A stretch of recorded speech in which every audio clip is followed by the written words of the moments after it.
Welcome to Keep What You Earn, your judgment and jargon-free zone for entrepreneurs of all levels. Get ready to learn how to scale your business, save money in taxes, and create a business that grows your wealth. If it feels like the financial side of business is like eating your vegetables, well, then think of this podcast as the ranch dressing to make the process a little more enjoyable. My name is Shannon Weinstein. I'm a CPA and business owner on a mission to simplify money and empower others through knowledge. I hope this episode inspires you to take action, but remember that the information we share is for educational purposes only and is not individual tax advice. Now that we got that out of the way, let's start the show.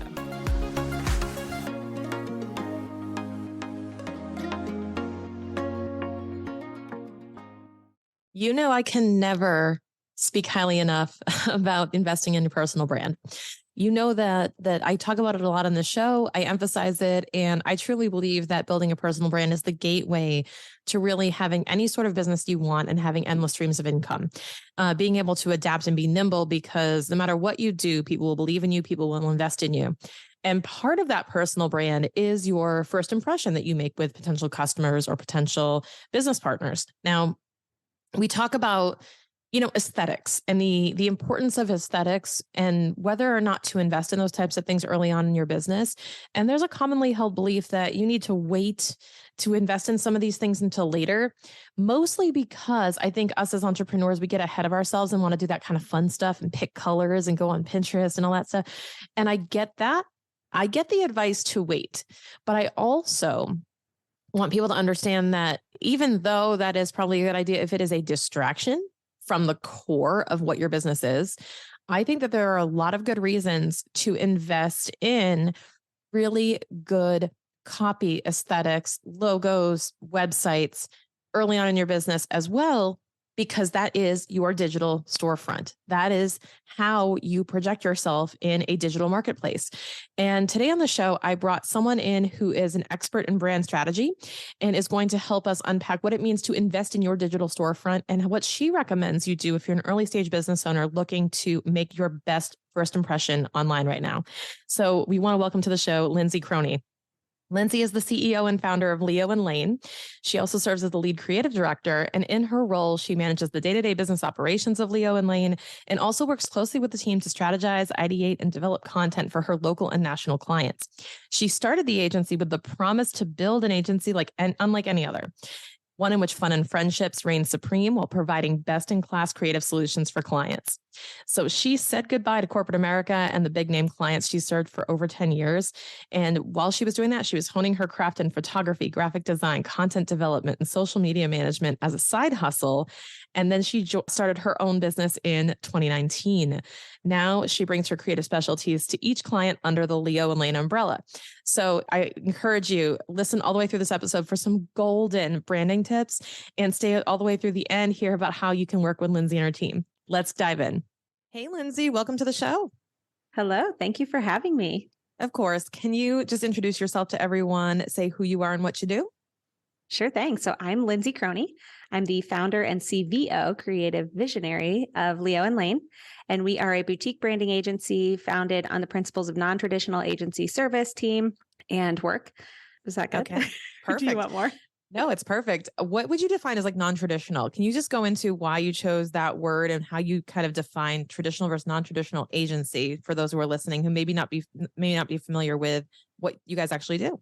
I'm really glad you asked. So I worked prior to starting my own business at 2 traditional agencies, and there was a lot of just, levels of fees and approvals. And I was on the account side. And another very traditional thing that I think a lot of traditional agency folks can relate to is this stay in your lane philosophy. And so as the account director, I was not allowed to give creative opinions all the time, or, I didn't understand the creative side because all I do is make the estimates and work with the clients.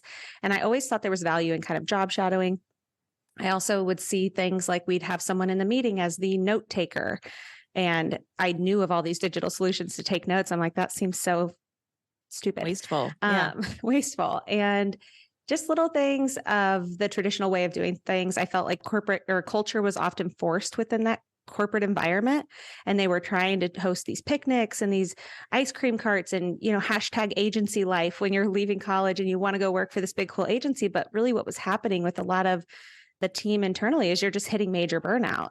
So they're compensating that burnout with like, oh, isn't it fun to be here? There's beer on tap at 4. There's an ice cream cart that comes around at lunch. But if you're working till 9 o'clock at night and you see all these inefficiencies in your day, that's what I really just challenged ourselves to change and do differently. And so at Leo and Laine, we don't have lanes, and we all contribute. We all collaborate to work together for just the end result, which is high quality work for our clients. We take on clients that we have amazing relationships with. So we really prioritize the relationship element. If we want to hang out with you, if we think you'll be fun, if we kind of have that instant connection, then it's a good fit. And then we do the same thing internally with our team, just making sure we're continuing to invest in them in ways that don't feel, inauthentic. I love that. And it's very similar to what I did with accounting, right? Is, they had the like busy season where we brought you pizza for lunch. So like, isn't that motivating? It's like, no, I don't see sunlight. You're like, I'd rather leave. Yeah, exactly. Right? Like, take my hour lunch break. I get 0 vitamin D. This is not helping. Yeah. And I think we saw a worse. big shift post-pandemic, right? It's like when I see people applying for jobs in the traditional way, or they're being, interviewed for a position that's calculated PTO, it's show up to the office 5 days a week. It's just so old school now. We saw just such a more refreshing way of doing business. And, I hate to find any upside during that because I know it was the worst possible time that our country went through, but it's really interesting that people are still kind of implementing that old school traditional way of doing work. I think it's laughable almost. I agree. And I think it's not going to serve anyone in the long run, because you're not going to attract top talent. You're not going to be able to sustain it. It's not going to grow with time. I mean, heck, you were just saying like all the technology available to take notes. I go, even that is still, I don't want to say ancient. It's not ancient, but even that is so established that it's like a no-brainer. And I go, now we're moving to Chat GPT and machine learning and stuff. I go, it knows what you're going to say before you do. Forget taking notes. Exactly. It can do the presentation. Yeah, we can hire bots now. And we don't want to replace humans, obviously, but yeah, those are very much like options that exist nowadays. And so I think, when we started, we were very straightforward. It says this on our website, and I don't know if we can cuss on here, but we offer a no bullshit approach to what we do, because for lack of a better, I just think there's a lot of bullshit in corporate America and in the traditional way of doing work. So you guys see why I brought Lynzee on? Because I say this all the time about accounting, and I'm like, this is way too much of that in like the corporate stuff. And that's why those of you who are listening, right, with us, we get into entrepreneurship. We're like, you know what? I'm uncomfortable with how much is being wasted and how much of my time is being wasted here. And that was why I left my job. And I'm sure it's why you guys left your jobs or want to leave your jobs, is you just get uncomfortable at a certain point with how much is just not being done in an efficient way. Like, I know there's a better way and I'm going to go do it. And I love that you did that as well. And for those who are just starting out in entrepreneurship, one of the top questions we get, right, is like, well, what do I do first? I want to go build a business. I want to go build a business online because I want to be location agnostic, or I just don't want to go to one office anymore. I don't even care about the ice cream cart. I don't want to go. Right. And that's what we're going to talk about. So when we start a business, I know you specialize in a lot of digital e-commerce businesses, right?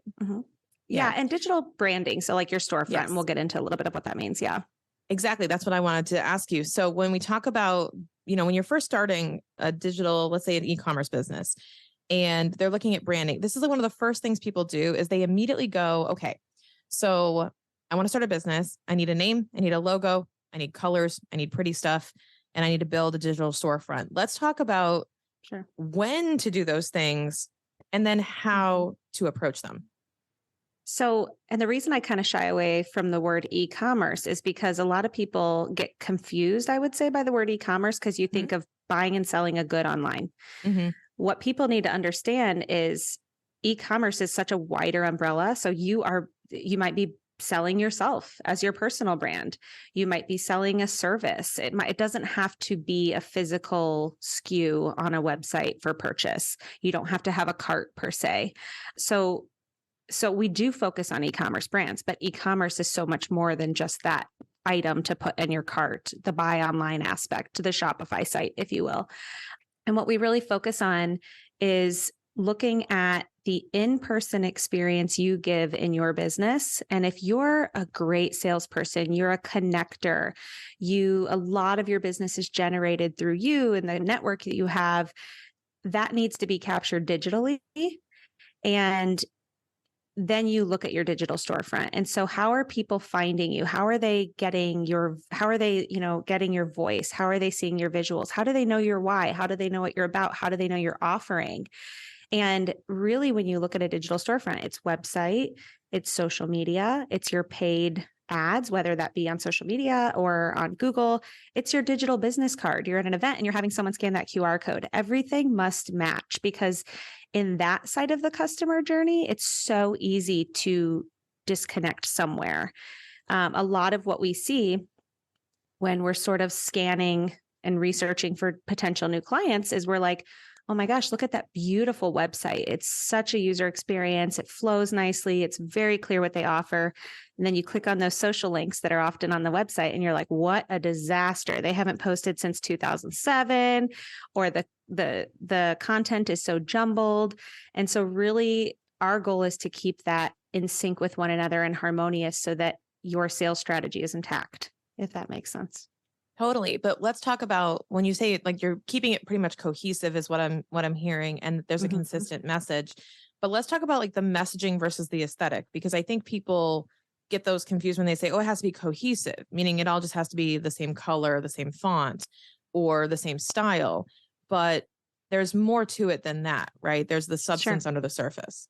Absolutely. And it's funny you say cohesive and consistent. Those are two of our 3 C's that we often talk about in our services. So we say it has to be, I'll start with the 2 you mentioned. Cohesive is exactly right. So kind of mirroring that same experience across your entire digital storefront to maybe also evolve into your brick and mortar if you're a boutique or a salon, and then your in-person experience.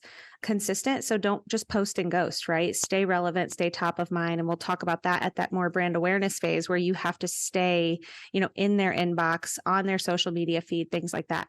But then the other C that we focus on is creativity, and making sure that the content we build for your digital storefront is creative and unique to your brand. So not just a pretty template that we've plucked off Canva, or not just, an aesthetically pleasing photo. It really has to be creative and unique to you. I think a couple of years ago, we saw that the attention span was 7 seconds. Now it's like less than 3. People are scrolling and they're moving and they don't have time to consume. So you need to connect the dots for them, like right within that first 3 seconds. And if you've got their attention and you send them to your website, or they happen upon your LinkedIn page or whatever part of your digital storefront, that's where those other 2 C's come into play. Love it. And when we talk about building like that digital storefront, right? There's this kind of almost like chicken and the egg thing where I go, should people, when they first start a business, they first have an idea, they want to be out there, they want to start sharing their value. Do they focus on honing the offer? Do they focus on building the storefront? Like it's kind of should I be working on attracting new customers? If I have a general idea of what I want to offer, let's say for me, it was my accounting practice, right? And I'm like, I want to do accounting for small business owners. Personally, for me, I just got on social media and started talking. And I was like, I'm just going to do that first, and I'll figure out what I'm going to offer as I go. But for a lot of people, it's kind of this like, well, I really want to be clear about what I do before I start talking about it. And then for some of us, I just want to start talking and see where it goes. What's kind of your school of thought, or what you advise clients to do when they're first starting a business? I have 3 different answers for this now that you've said those examples, and I'll try to make them brief. The one example is, when you have the person that's like, I have to have it all perfect before I launch, you can't be paralyzed by perfection. And we say that all the time. You can figure some of that back end SOP, those forms, your client scripts, things like that can come along the way. And when you land the client, then hustle, right? There's a hustle no matter where. The other thing is you had mentioned, I just got on and talk, and there's nothing wrong with that. But I think the one thing we caution people starting a new digital storefront is make sure you're not going to hurt your presence. And you're a natural, obviously you're a podcast host. Talking is one of your strong suits, I would imagine.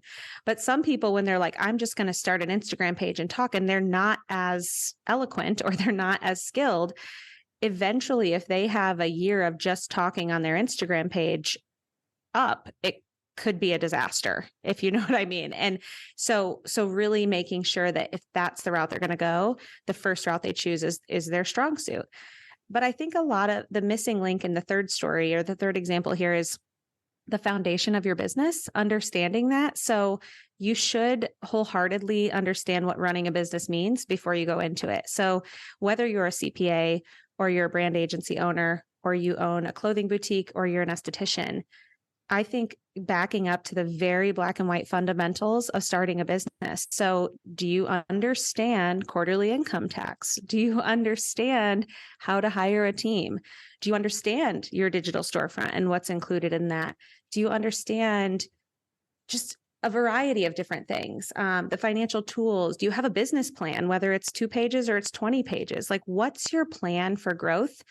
Because a lot of people that we talk to get started and they think they're just going to go on an Instagram page and make content, but they don't have a growth plan, or they think they're just going to open the boutique and buy all this stuff and because it was fun to shop and they hope it sells, but they don't have that long-term plan. So I feel like those foundations, and then the rest of it, in my opinion, is scalable. So when you're ready to invest in your digital storefront, start small. What do you have to invest? Everyone that comes to us has to make money before they can outsource money.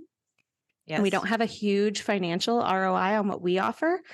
So we agree that that's super important. We come up with monthly payment plans. We let them kind of turn that key so that they can outsource to us. Totally. And it's almost like what I'm thinking of when you're saying that, Lynzee, is basically there's layers of the vision. So there's the vision that you have for your life as a business owner. And I feel like people go, that's what I want. It's like, okay. But then we go back one layer and we say, but how do I achieve that? Like, what does the business have to become? Who do I have to become in order to achieve that? Then it's, what do I need to build in the business so that everything works toward that vision?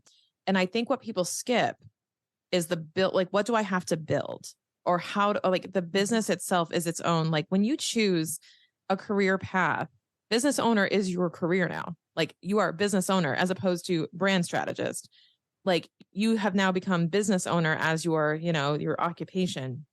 And that means you have to understand multiple dimensions of business. But also when we're talking about, to your point about like the social media thing, about showing up, it's about, well, what is the purpose of this? Like, how is it going to integrate in the whole operation? Because what I think people are doing is they start an Instagram profile, they cross their fingers, they'll eventually become an influencer, right? Or they're trying to get the engagement. And I go, to what end?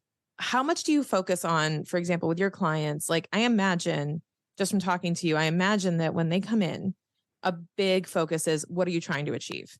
And what are the different types of goals that you're seeing, or what can a really solid brand strategy help you achieve in terms of the goals, whether that be like the micro goals, like download my stuff, or the macro goals of, buy this huge offer, or enrolling people into stuff. So let's talk about that. What are the goals that you should have realistically when it comes to implementing a digital storefront? I'm stealing layers of your business. That's genius, by the way. The business onion, if you will. Yeah, the layers of the vision. Layers of the vision. Yes, thank you. So goals are huge. And a lot of people, this will be a shocker to you, I'm sure not, but come to us and they say, we want more followers. Yep. And we hate that goal because in 2023, half the followers you see out there are robots. And if you're not nurturing the followers you do have, or you're not working and hustling to build an authentic community, then what do those followers even mean? So we really push away and push against that philosophy.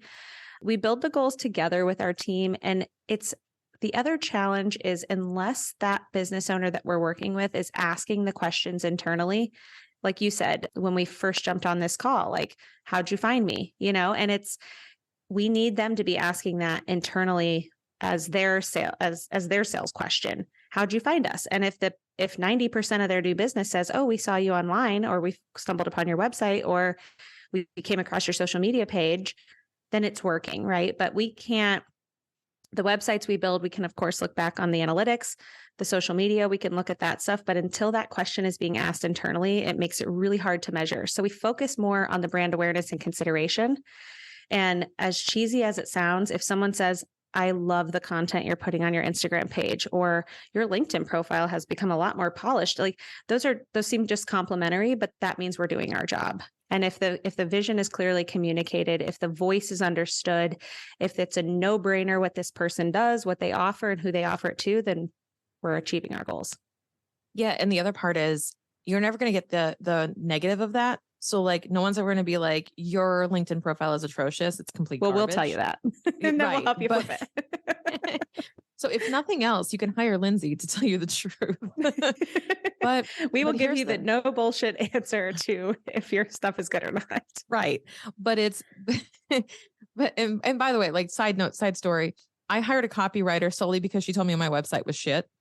And I was like, you're hired. Like immediately. Thank you for being honest, right? Yeah. Because I was like, no one will tell me that.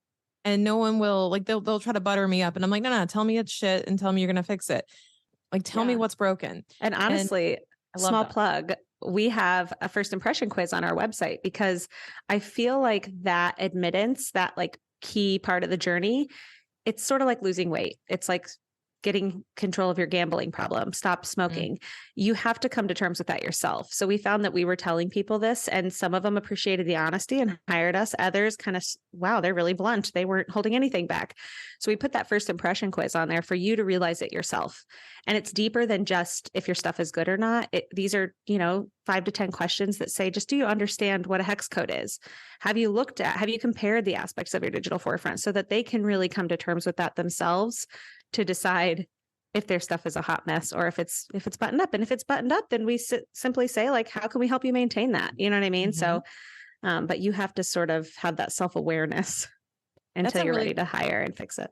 Yeah, that's a really good question though. How could someone, let's just say, audit their digital storefront? What are the things that they could look at themselves to be self-aware and say, ooh, it really isn't as cohesive as I thought. Ooh, it's not consistent. It's not super creative. I am kind of just copying templates because I'm getting a little lazy. Like what could they actually do? Like, is there do you have a couple of steps they could go through to kind of evaluate and go, yeah, actually, I do probably need some help with this? Yeah. And honestly, those questions that we put in that quiz are the first starting point, which you can get on our website. But really just a lot of the things that come up in first calls is, hey, will you send us a copy of your logo? And they're like, oh, I'm going to have to track it down in that old email from my printer friend that designed it for me 10 years ago. So right in our heads, we're like, is it a vector file? Do they have multiple versions? Do they have inverse? Are we going to have to recreate it? So we start there just with their digital assets. A lot of the times we sort of demand that we start with the photo shoot because what we see through the lens really brings light to your brand and who you are and the unique aspects of you.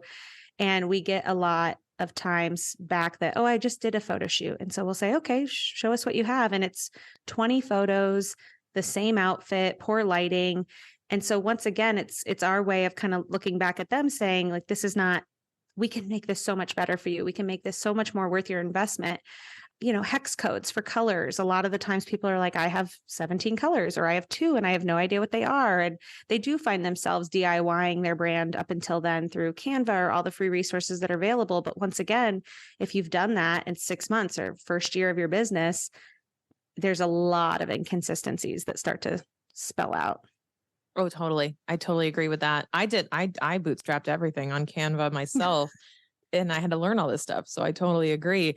But let's talk about too, like if somebody's listening to this and they just heard you say that and they're like, I would love to have a gorgeous photo shoot. I would love to have all these things. And their immediate gut reaction was, but like, is that where I should be investing my money? I want you to make a case for why that might be a yes or how they could do it maybe on a budget. Sure. And we're actually working on our side to come up with different tiers because you do see a lot of the, again, you have to make money to outsource. Right. And you see a lot of those different tiers. And I think a lot of people don't quite understand what the investment looks like on the brand agency side. They'll come to us wanting a logo or a website and they'll say, my budget's $500. And it's a different world. We work a lot harder than your cousin's cousin who has a class in college where they can build your website. We offer a team of people who are going to come together. We put our full heart in. So that's where a lot of our pricing comes in. But when you look at the marketing funnel and you're focused at the very top, brand awareness and consideration, and then eventually you go down right below that in the simplest form is your conversion and then your loyalty and your advocacy. When you're trying to attract the right customer, One, if they're not aware of you because either you're all over the place and you're confusing them online, you don't exist, then you can't get them into your funnel.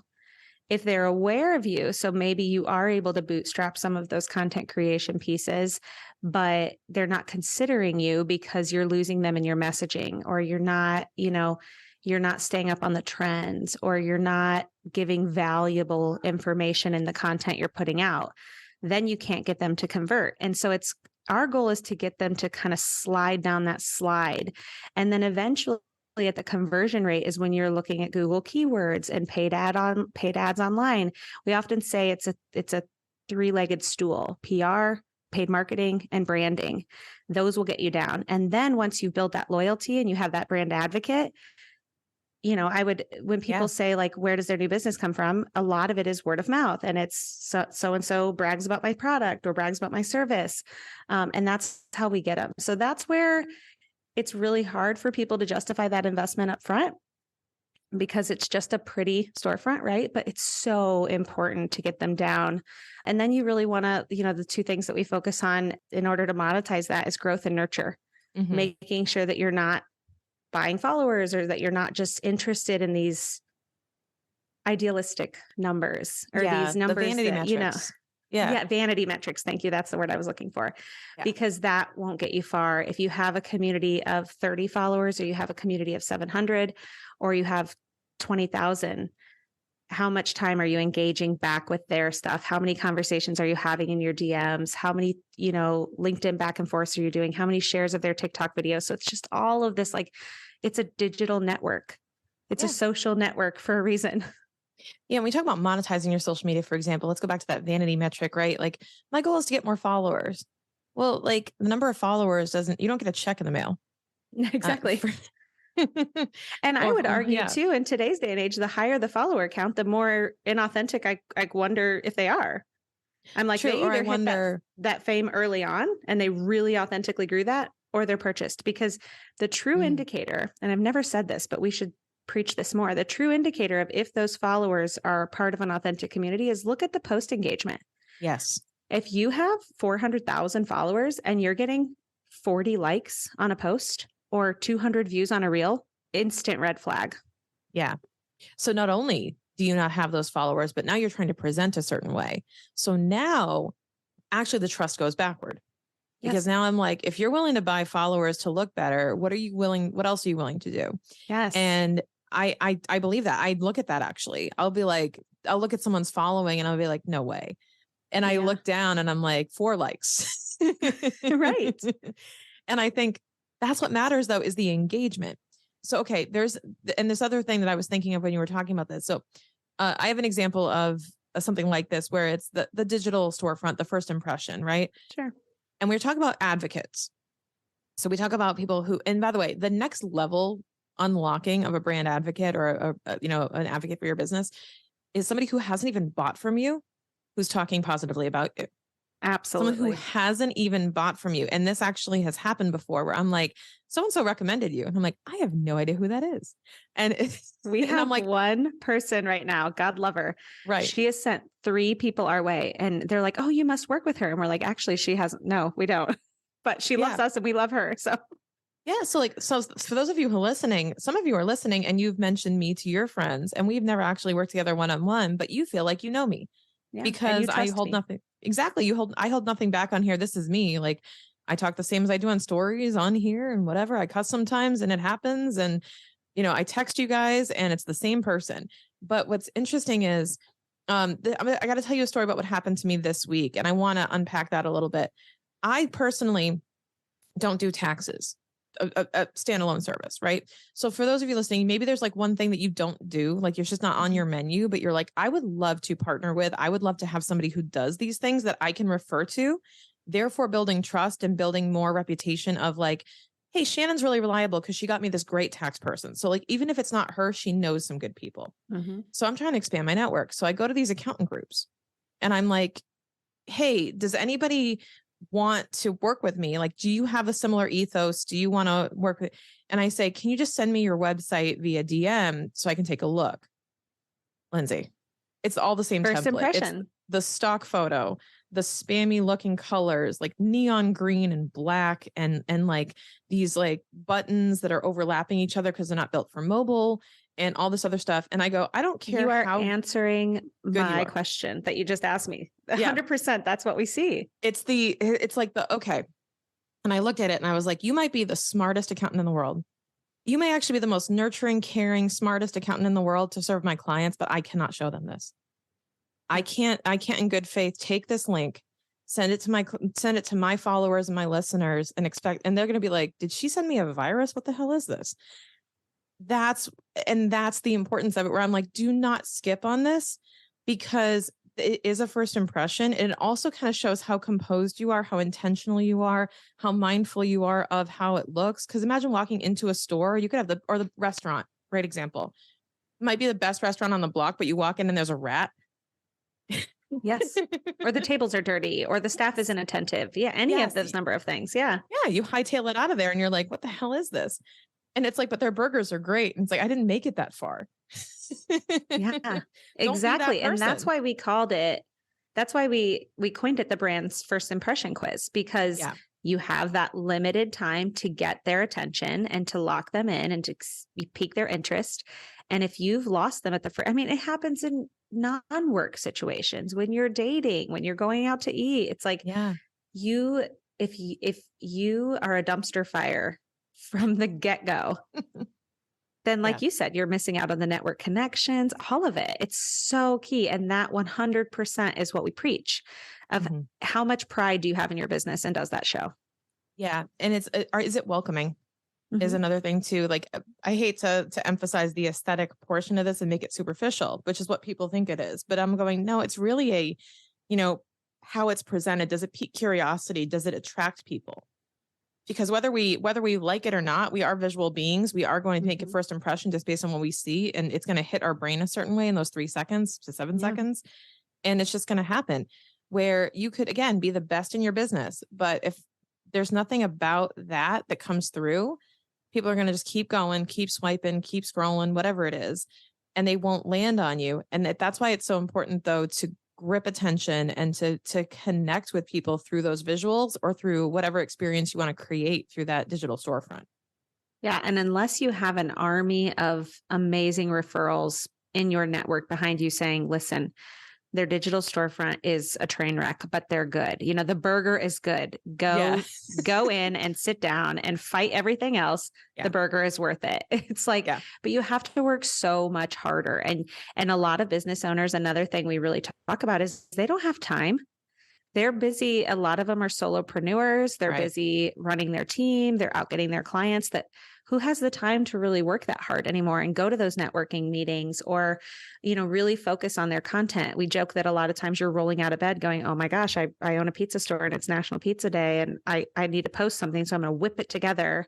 It's going to look like everyone else's National Pizza Day post, and it's like, you're just fumbling along. So really honing in on your strengths, outsourcing what your weaknesses are, and investing in your business. Because just like you said, if you come across something that is just a nightmare, you've lost that customer right up front, or in your case, a ton of potential customers, because you were going to connect them. Yeah. And it's more so understand that not just your customers are using that, right? Because other people can get their impression of you, whether they're other advocates, like I just said, like the referrals that come through. It's like, I'll look up your business and like, oh, that's interesting.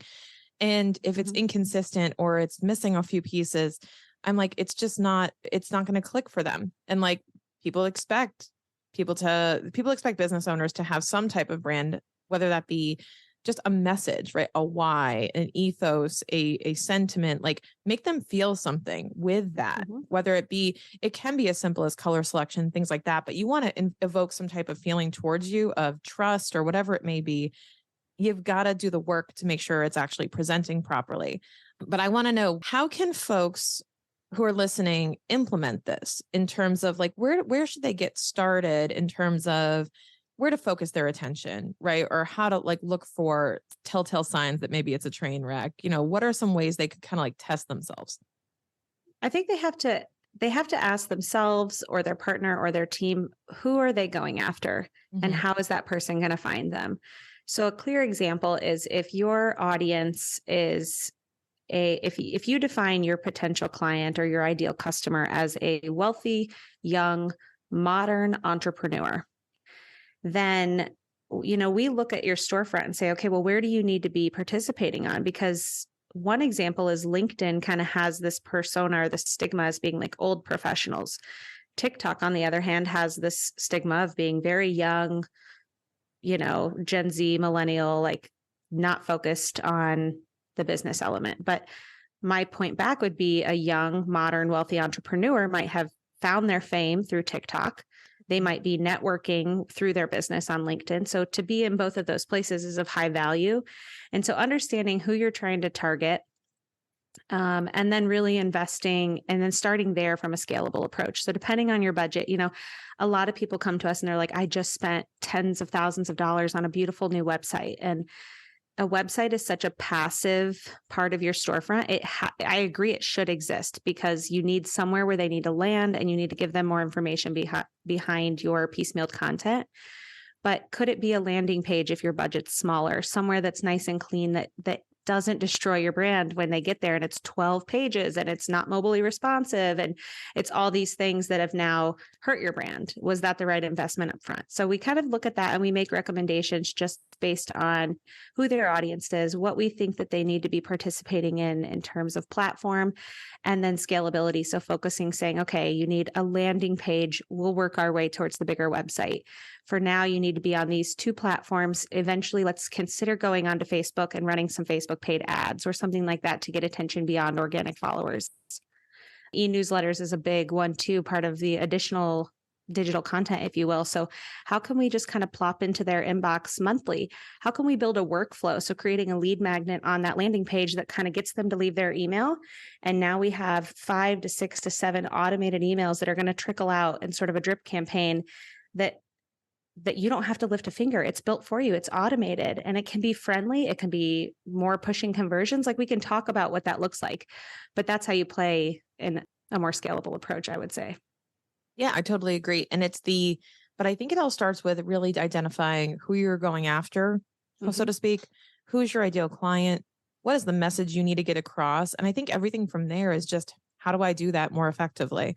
Yeah. Because that's the hard part, is really honing in the message. What are you trying to get across and distilling that down into something a little bit simple?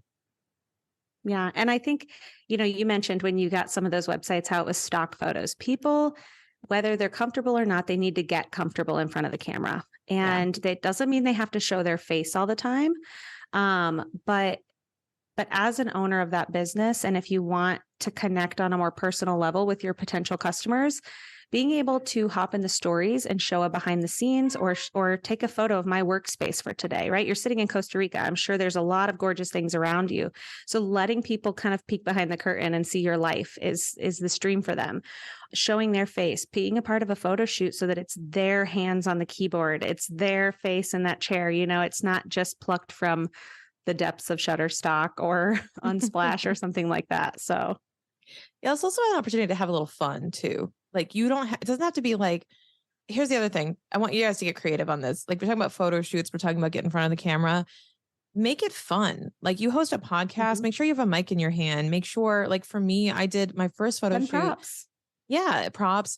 Oh my God, my first photo shoot, I was in like workout gear because I was also doing like working with fitness professionals too. So I was doing like fitness/business. And I had a piggy bank that I was taking pictures with left and right. And it was fun. It was like, I went to a winery and like did a photo shoot. Like you could do stuff that's just fun. Like think about, oh yeah, you know, you get to play model for it and gets you out of your shell. Exactly. Yeah. And I would say too, like not to toot our own horn, but to hire the right team. Right. You can easily get a photographer, which will come and they will shoot you. But if they're not playing that role of the director, if they're not inviting themselves to be your stylist for the day, we have we are not professional stylists. We are not producers and directors by any means, but we accept that role wholeheartedly for our client's budget and for the sake of timeline. And we come in and we have a lot of fun. We have a shoot coming up in Chicago with a big group of people where we've ordered blue retro phones and disco balls, and they're a PR firm, but we're going to kick them back on the couch with some glitter stilettos and have a lot of fun that day. Yeah. So have some fun with it too. It doesn't have to be, it can be as casual or as extravagant as you want to make it. And there's no pressure to do some perfect thing. Just get out there and start doing it, start getting some content out there. And I'm telling you, watch it start raveling or unraveling into exactly what you want it to be over time. It doesn't have to be perfect up front. I think you hit on that with the three different kind of things holding you back, right? It's like over perfection, putting out poor quality at scale. But there's a happy balance where it's like, figure out what quality looks like and do that a lot consistently. That's really what it comes down to.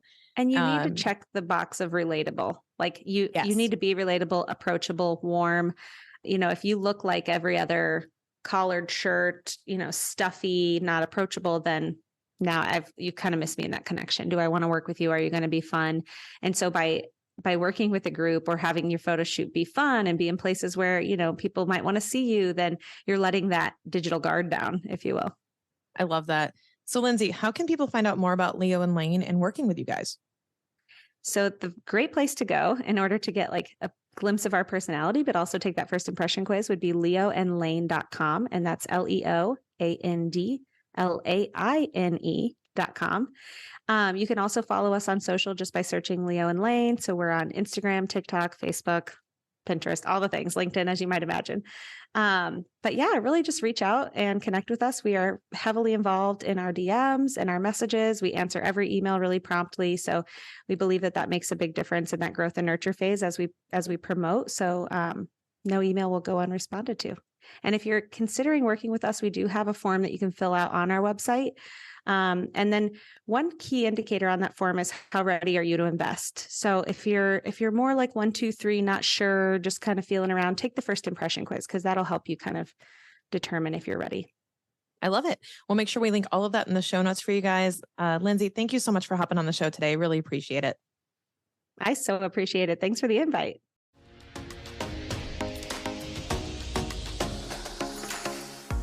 Hey there, are you looking for more tax and accounting help for your small business, but tired of the confusing jargon or feeling judged for your questions? This is exactly why we created a completely free Keep What You Earn community centered around this podcast. This community is a space to ask questions, hop on our monthly connection calls, and explore more information about our episodes and our guests.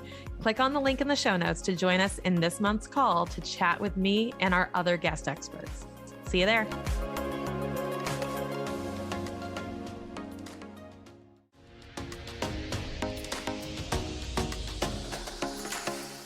Thank you so much for listening. If you enjoyed this episode, please leave a rating and review on your podcast platform. This small action goes a long way for podcasters to get our message heard by more business owners just like you. Be sure to check out the show notes for links to information about our guests and ways to get in touch with me. We'll see you on the next episode.